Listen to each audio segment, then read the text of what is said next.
fever versus shock. Pregnancy. Questions are raised concerning pregnancy and the possible effects of outer events during pregnancy. Dr. Steiner. Gentlemen, these are extremely important aspects of life. Generally, no significant influence can be exerted on the child during pregnancy except indirectly, by way of the mother, since the child is connected with the mother, as I have said here already, by numerous delicate blood vessels. The unborn child receives everything it requires, including its nourishment, from its mother. Later it acquires a completely different breathing process. We can best consider the matters that you have brought up if we deal further with the general basis of human states of illness and health. In pregnancy, it is even more difficult than in the case of common hunger and thirst to say where the tendency toward illness begins and where it ends. Other things also enter into pregnancy that prove beyond doubt that the mother's condition of soul has an extraordinary influence on the developing child. You only have to observe what happens, for example, if the mother, especially in the early months of pregnancy, is badly frightened. As a rule, the child will be affected for its whole life. Naturally, you cannot say that a physical change occurs in the child, but only that the mother suffers a fright. How can a mother's fright affect the child? Modern science basically gives the most inadequate answers here, because it really knows nothing, or claims to know nothing, of what influences the human soul and spirit. We can best approach these difficult questions, and they are indeed complicated, if we focus on two phenomena of life that man experiences primarily in illness, that is, fever and shock.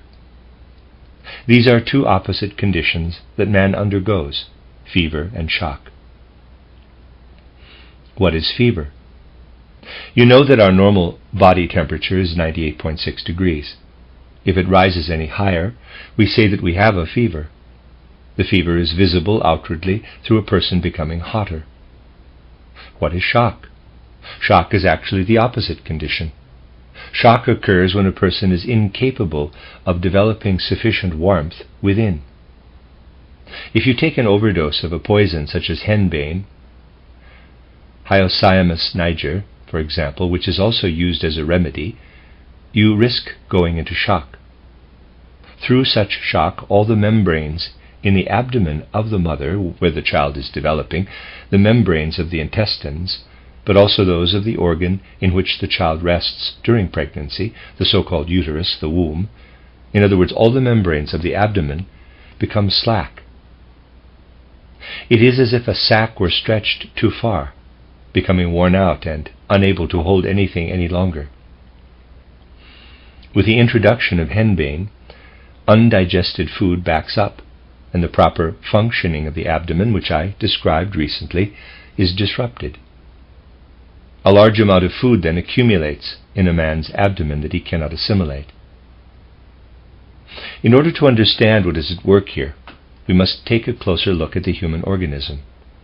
What actually happens when the abdomen does not work properly? Although it is the abdomen that isn't working properly, you will find that something is actually wrong with the front portion of the brain. A very interesting relationship. Consider the human being, the abdomen, the chest, the diaphragm, which is about here, and Rudolf Steiner sketches on the blackboard. There we have abdomen, chest, and head. If something is out of order in the abdomen, then something is also not functioning properly in the front part of the brain. The two therefore belong together. In the human being they belong inwardly together, the forebrain and the abdomen. We can also say that the heart with its arteries, as I have described them to you, is connected with the midbrain.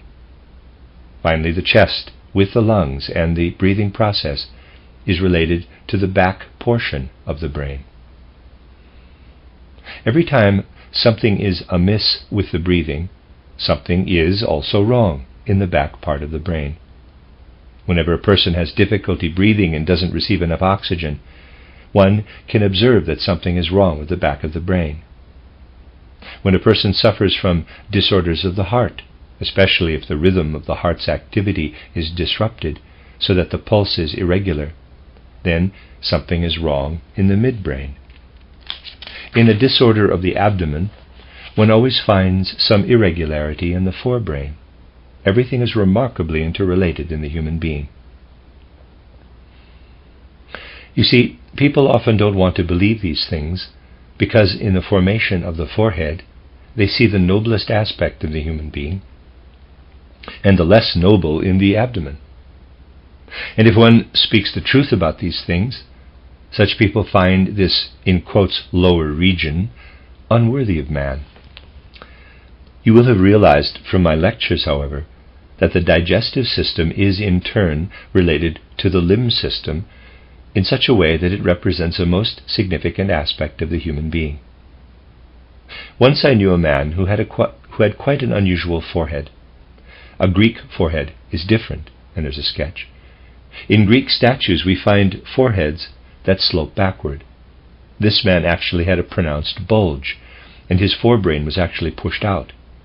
I am convinced that this man, whose brain was pushed forward so much, possessed a particularly well-formed abdomen, and never suffered from diarrhea or constipation, for example. He never suffered from stomach aches and the like. The man in question was, in fact, a person of unusual sensitivity, but this sensitivity depended on his always feeling inwardly comfortable. This indicates that his powerful protruding forehead never permitted disorders of the abdomen. You can see from this that a man's forehead is related in a remarkable way to his abdomen. If I give someone too large a dose of henbane, he goes into shock. What causes this shock? Something goes wrong with the forebrain, because everything possible collects in his abdomen. Oddly, however, when a person complains of a stomach ache caused perhaps by mild constipation, I can give him henbane in highly diluted form and he will become healthy. He gets a slight fever and becomes well. Here you see a strange fact. If I give too much henbane to a perfectly healthy person, he goes into shock. He will suffer severe abdominal distress. His head will feel cold, his abdomen will swell, the intestines will slacken, and the abdominal functions will cease. What do we see from this? You see that I have introduced too much henbane into the stomach. The stomach should react with vastly increased digestive activity, because henbane is extremely difficult to digest. Being poisonous simply means that a substance is difficult to digest. The stomach, therefore, must become furiously active. The brain is not strong enough, the front part of the brain. These things are thus related in the human body. The brain is not strong enough to stimulate the stomach sufficiently. The brain becomes cold and the person goes into shock. What happens now if I give a person a minute, diluted dose of henbane? In this case, the stomach has less to do, and the brain is strong enough to regulate this minor task. Through introducing a minute amount of henbane, which the brain can manage, I have stimulated the brain into working harder than before. If the brain can overcome it, it is like asking a person to do a job that he can manage. Then he does it well. If I ask him to do a job in one day that actually requires 10, he would simply give up. This is the case with the brain. It contains, as it were, the workman in charge of the abdomen. If I ask too little of the brain, the workman remains lazy. If he is stimulated through his activity, he does well. If I ask too much of the abdomen, however, he refuses to participate and the person goes into shock. What is the cause of fever? Fever is actually the result of an overactivity of the brain, which penetrates the entire human being. Assume that a person suffers from a disorder in some organ, say the liver or the kidneys, or especially the lungs, in the way I discussed with you recently. The brain begins to rebel against it. If the lungs no longer function correctly, the back portion of the brain rebels and stimulates the front part into rebelling against this lung disease, and hence fever occurs. This shows that man becomes warmer from his head downward and colder from below upward. This is very interesting. The human being actually is warmed downward from above. With fever, we are concerned with our head. If there is an inflammation in the big toe, we produce the ensuing fever with the head. It is interesting that what lies farthest down is regulated by the foremost parts of the brain. Just as in the case of the dog, whose tail is regulated by his nose, so it is with the human being. If he struggles with a fever in his big toe, the activity that begets this fever lies entirely in the front of his brain. It is no slight to his dignity that if man has an infection in his big toe, the fever originates entirely from the front, from a point above his nose. The human being thus always becomes warmer from above and colder from below. This is related to why shock can be induced if excessively large doses of certain substances are administered to the human being, but why a healing rise in temperature can be produced if we do not overtax the brain, but stimulate its activity only with small doses. The activity of the brain, however, is stimulated all day, not only by substances that we introduce into the brain, what we see and hear also stimulate it constantly. Also, when you eat, you not only fill your stomachs, but you taste your food as well. Taste is stimulated, as is the sense of smell, all of which stimulates the brain. Consider a woman who is pregnant. The child is in the first period of the pregnancy, which entails a tremendous increase in the mother's abdominal activity. Except during pregnancy, such activity in the abdomen is never necessary. In men, it doesn't occur at all. The abdominal activity is thus increased in an unprecedented way. When abdominal activity is increased, the sensory nerves, above all, are stimulated, because the abdomen and the forebrain belong together. What does it mean when a person is hungry? I have explained to you that here a certain activity that really should be continuous cannot be performed. When hungry, a person craves food, which means that at the same time he longs for the stimulation of his taste buds. He can alleviate this by eating. When a woman is pregnant, however, and must provide in her abdomen something for the growing child, much is stimulated also in the brain, particularly in the sensory nerves, the nerves of taste and smell. Eating does not satisfy these nerves of taste and smell, because the food doesn't go directly to the child, but to the stomach. An excess of activity is required. The abdomen must work overtime in a certain way, and so the need arises in the head for smells and tastes which go beyond the normal. The best care for the unborn child naturally requires an understanding of these matters. Pregnant women are thus often not at all satisfied when they obtain what they momentarily crave. As soon as they have it, they crave another taste. Being also extremely moody, their taste is subject to abrupt change.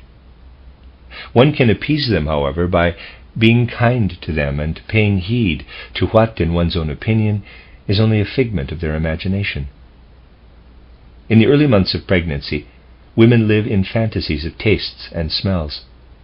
If you tell a pregnant woman that it is just her imagination, this is a real emotional slap to her. What is developing in her quite naturally, due to the connection between the brain or head and the abdomen, is repulsed. But if one cheers her up by being attentive, neither denying her wishes nor taking them literally, it is much easier to satisfy her. If, for example, one buys her something with vanilla flavor, the second she craves it, by the time it is brought to her, it may no longer be the right thing. She might say, "Yes, but now I want sauerkraut." It is well that it should be so. You must realize that if something so extraordinary is to take place in her abdomen, it is because the child's development must demand it. And the pregnant woman must therefore receive special consideration. Indeed, this shows us a lot more. It shows us that a powerful influence is exerted on the child by the environment of soul and spirit in which the mother lives. With some insight, the following can be understood. There are children who are born with, in quotes, water on the brain, that is, with hydrocephalus. In most cases, this can be traced back to the fact that the mother, who perhaps rightly sought stimulation in life, was bored stiff during the first months of pregnancy, particularly the first few weeks.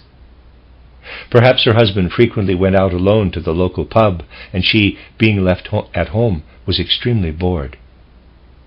The result was that she lacked the energy required to influence the brain cells. Boredom makes her head empty. The empty head, in turn, imparts emptiness to the abdomen. It does not develop sufficient strength to hold the forces of the child's head together properly. The head swells up, becoming hydrocephalus. Other children are born with abnormally small heads, particularly the upper portion of the head, that is, with acrocephalus. Most of these cases are connected with the fact that during the first weeks of pregnancy, the mother engaged in too much diversion and amused herself excessively.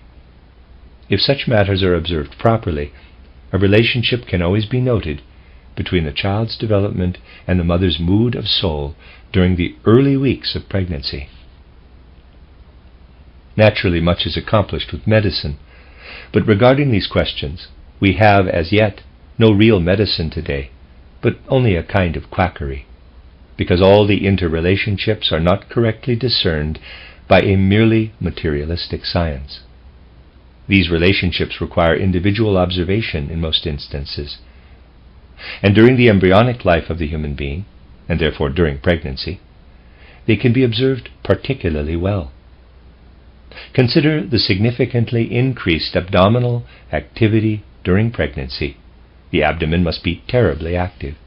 This, in turn, calls for the strongest possible activity of the forebrain. It is not surprising, therefore, that some mothers actually become a little crazy during the first stage of pregnancy. They become a little crazy because the abdomen and the forebrain, which actually thinks, are closely related. One arrives at very remarkable and interesting results if one looks for the relationships between the abdomen and what humanity accomplishes spiritually. It is curious and strange that spiritual science must call attention to these matters, whereas materialistic science completely fails in this area. It would be extraordinarily interesting, for example, to consider the following. You see, there were a great many philosophers in England: Hobbes, Bacon, Locke, Hume.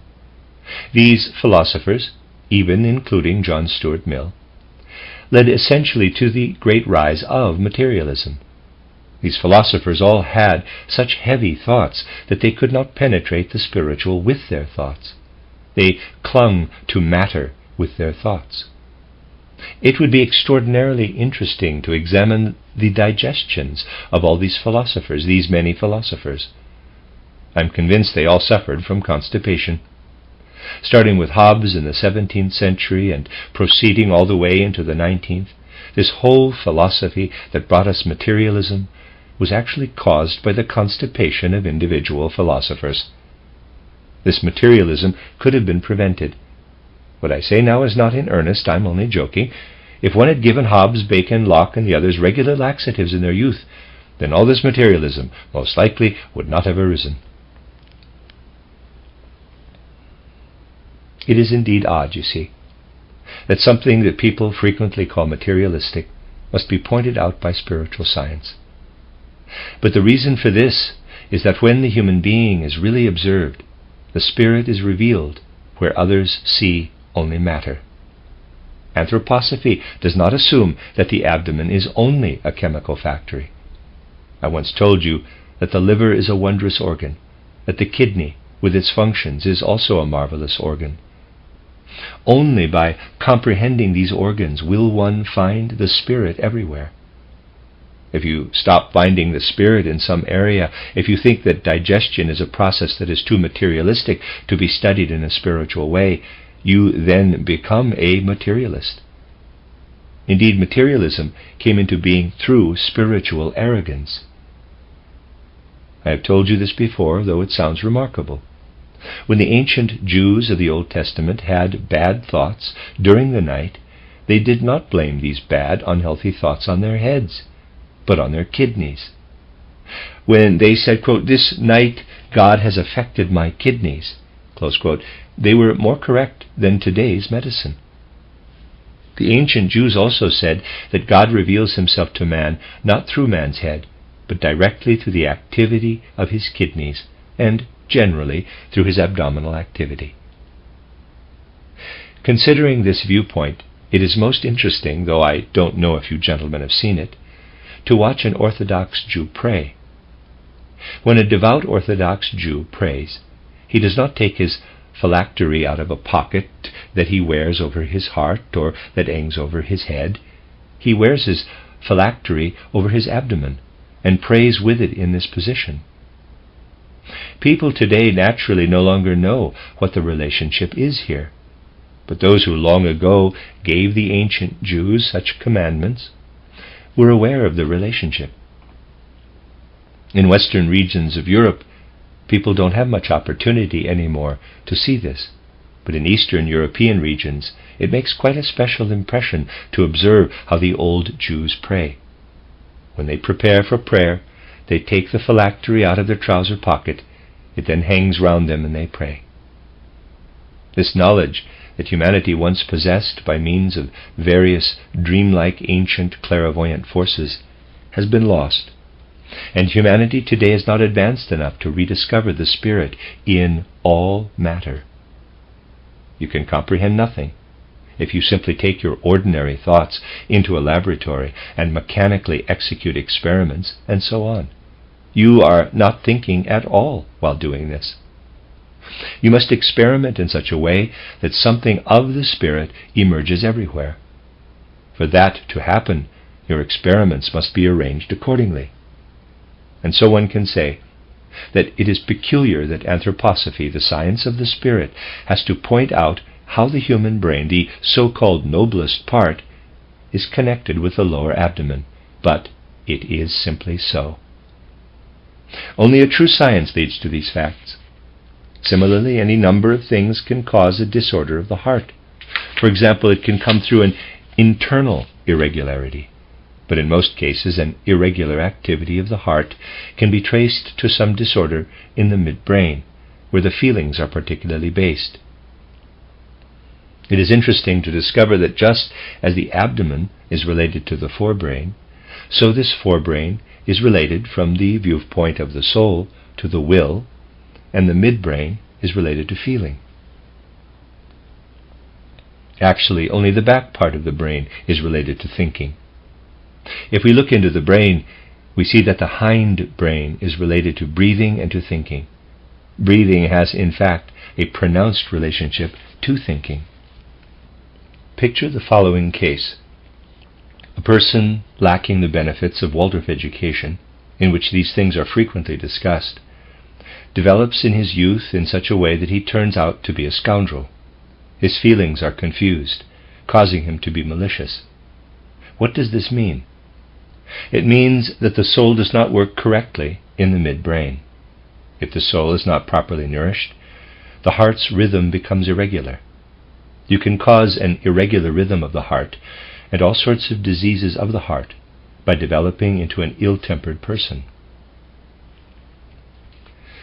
Naturally, if a woman in early pregnancy goes into a forest, let us say, and has the misfortune of discovering a person who has hanged himself from a tree and is already dead, if he is still twitching, it's even worse, she sustains a terrible shock.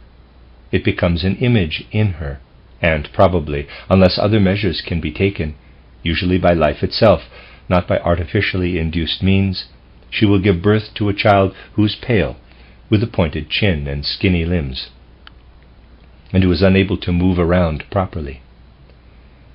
With a pregnant woman, a single such frightening sight suffices to affect the unborn child.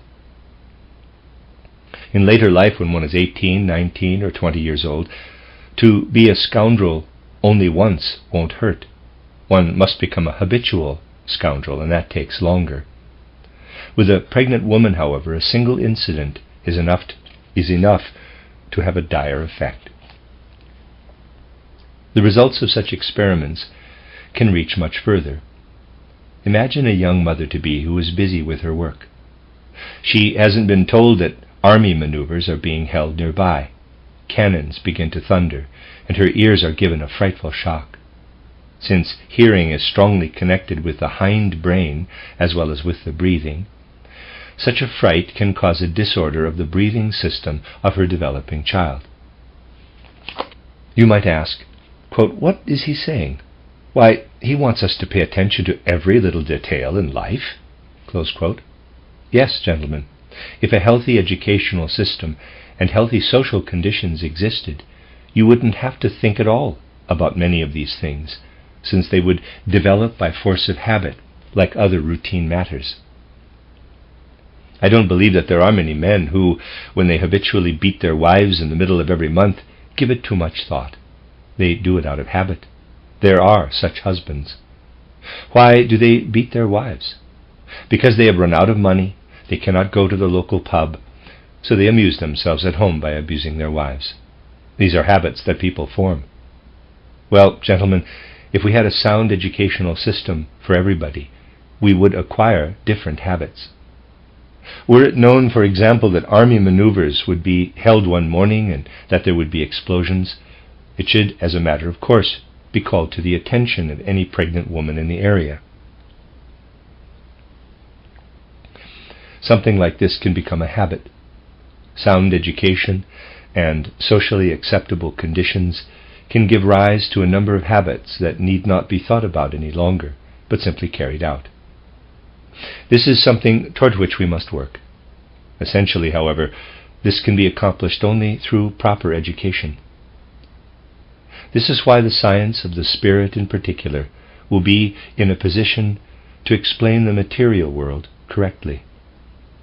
Materialism only looks at the material realm, but is ignorant of all that lives in the material. It observes fever, but does not know that fever is called forth by tremendously expanded brain activity.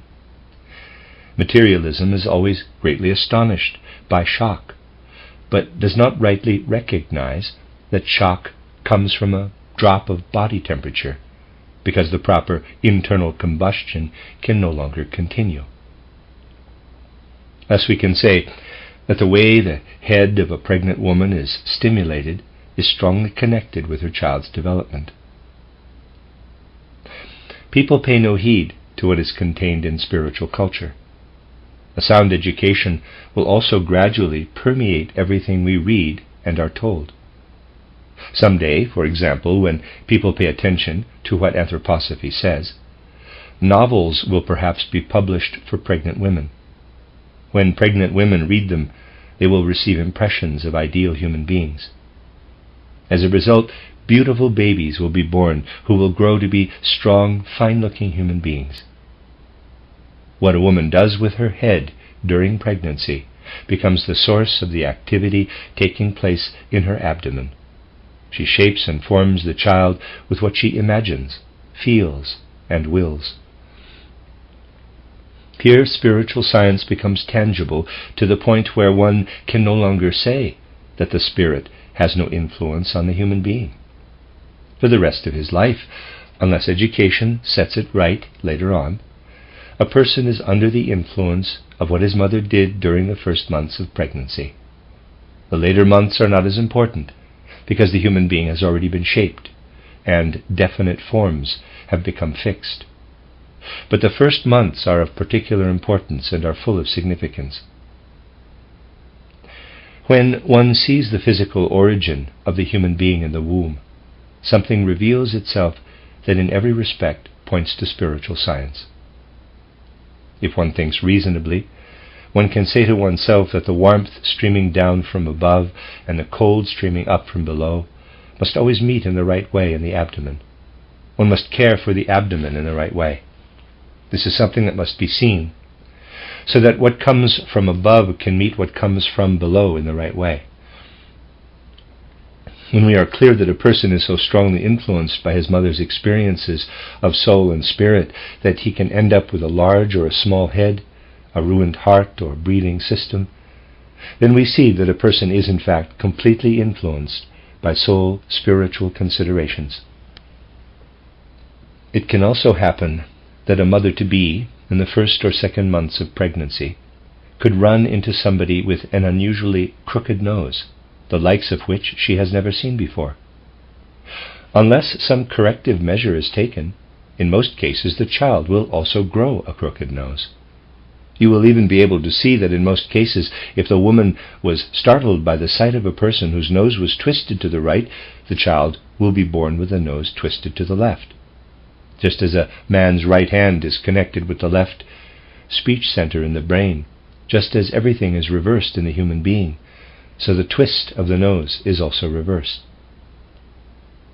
We can conclude that if someone has a crooked nose, he most likely has it because his mother was frightened by someone with a crooked nose. A person has many other features. Materialistic science, when it doesn't know the origin of something, always talks of heredity. If one has a crooked nose, well, that's inherited. The red skin tone of another, that's inherited too. Things are not like this, however. They arise from causes such as I have related. The concept of heredity is one of the most ambiguous held by modern science. If you look at a person and see a twisted nose or a birthmark, this does not necessarily indicate that the mother saw the same birthmark. She might have seen something else that caused the child's blood to flow in the wrong direction. These are all deviations from the normal human form, but there is indeed a normal human form. One cannot simply say that deviations from the normal human form do not come from bodily, but from spiritual experiences, while still maintaining that the entire human being comes merely from the belly of the mother, from that which is within the material realm. If one wishes to explain abnormalities spiritually, one must certainly also explain the entire human being spiritually. Naturally, the mother no more than the father can produce a human being spiritually. To do so would require all the creativity which makes up the human being, which is infinite. We are led to understand, therefore, that man already exists prior to birth as a spiritual being, and as soul he is united with what is made available to him corporeally. Only regarding abnormal features can the embryo be influenced spiritually. It is much more remarkable, however, that I have a nose in the middle of my face, or that I have two eyes. If I am born with a crooked nose, that is an abnormal feature, but recall the nose in the middle of the face with its marvelous normal form, which I recently explained to you, and the eye. What a wondrous thing! All this does not grow out of the mother's womb. It is something that already exists in the soul realm before the human being arises in the womb. Here, correctly understood, natural science points to what human life is like in the spiritual world before conception.